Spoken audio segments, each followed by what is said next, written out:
Good afternoon.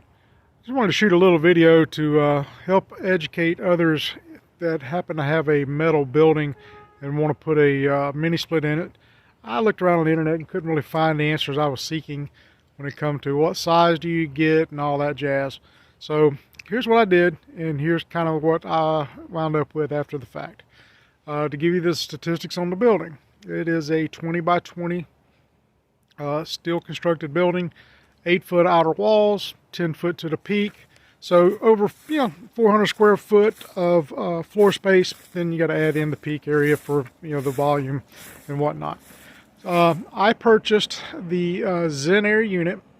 I opted for the 24,000 BTU versus the 36,000 BTU. That was my biggest question. I really wanted to go to 36 just because I didn't know how I didn't want to wind up with a unit that just couldn't cool the building, because at the time I had no insulation at all in my building. But I'll show you that in a few minutes when we step inside. But let's go ahead and cover the outside of the unit real quick, and then we'll step inside. When you buy these units, they're going to give you a book, and in the book is never really going to tell you exactly what you need to know for wire sizing and stuff of that nature. You always want to look at your data plate here on the unit. Now, these mini splits, all the power comes into the main mini split on the outside, which would be this cable here, and then it goes up to the head unit inside on this cable here.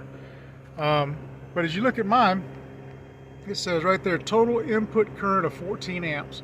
So the unit would technically run on a 15 amp breaker.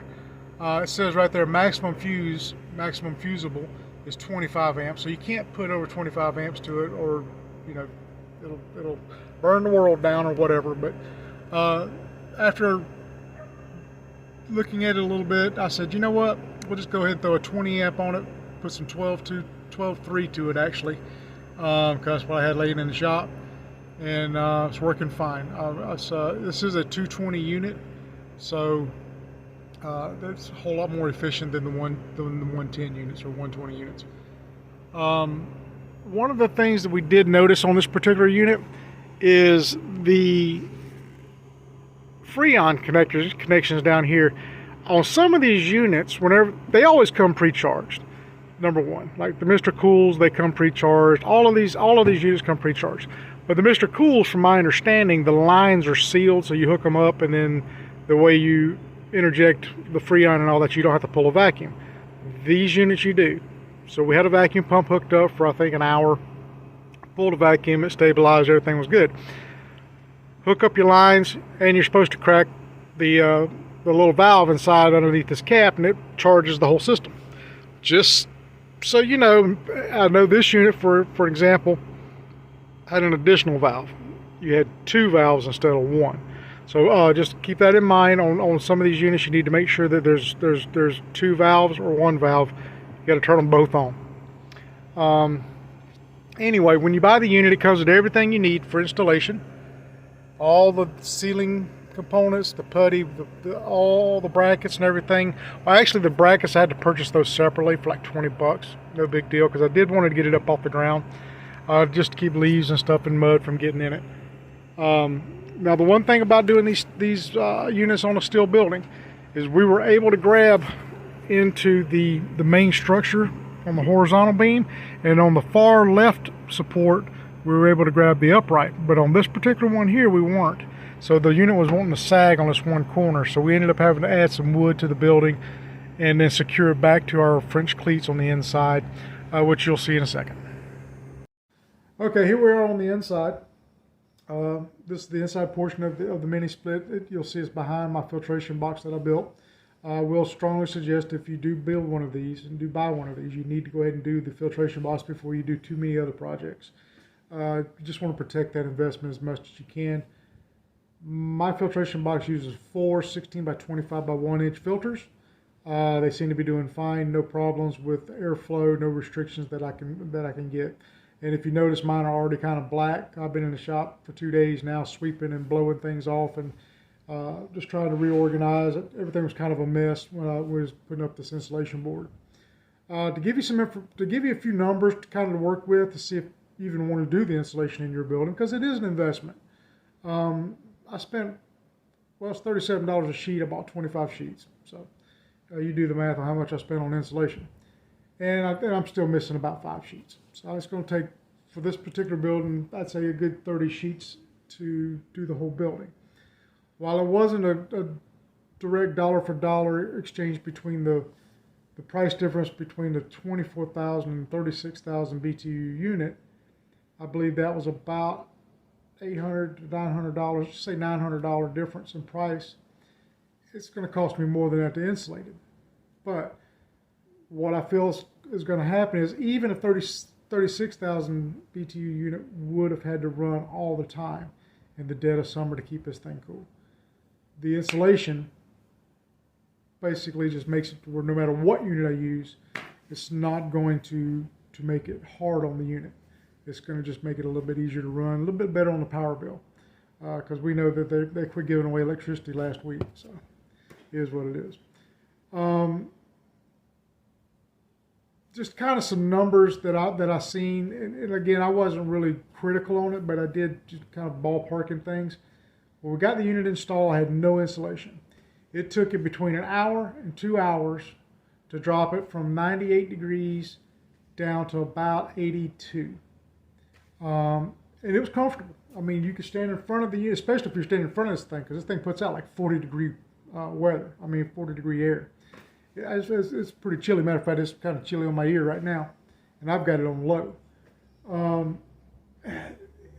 You could function in here, and I'm like, oh, okay, I'm kind of happy with that. But we decided to go in and go get the insulation, which we run down to Home Depot, picked up 25 sheets is what they had, and got back and started insulating. I basically got it all finished up yesterday, got all the joints taped up and everything, and right now, I came out this morning, it was 77 in the shop.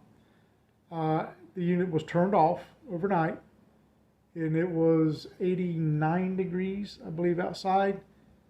So there's already a big temperature difference, and that was just from the insulation overnight.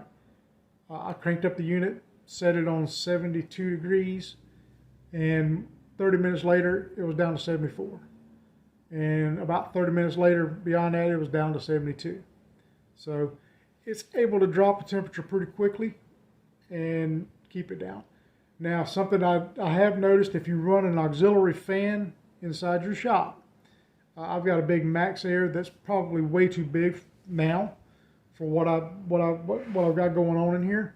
But it really just seems to make it get colder quicker by mixing that air. It keeps it mixed. So that's kind of a side note on that. Probably going to end up turning that fan into a filtration system just for added filtration in the shop, because my dust collection system actually runs through and goes through a big round canister filter. So I have nothing venting to the outside. So all of my cold air stays inside. All of my hot air stays inside.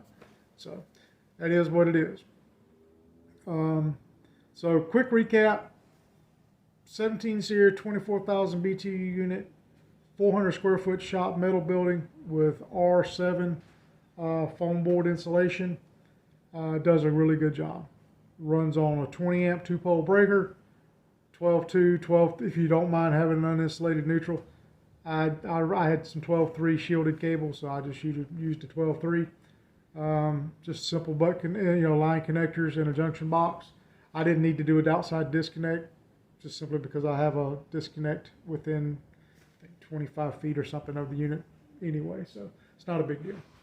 So hopefully this helps you guys out in making a buying decision on what kind of unit that you really need.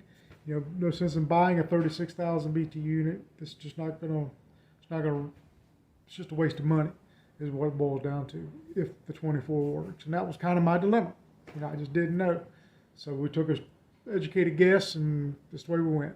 So hopefully that helps you guys out. And if you have any questions, hit it up with a comment, and I'll respond to it as quick as I can. And if you need me to give you some kind of test or whatever, if you want me to run some tests or whatever, just ask me, and I'll make it happen. Have a good day.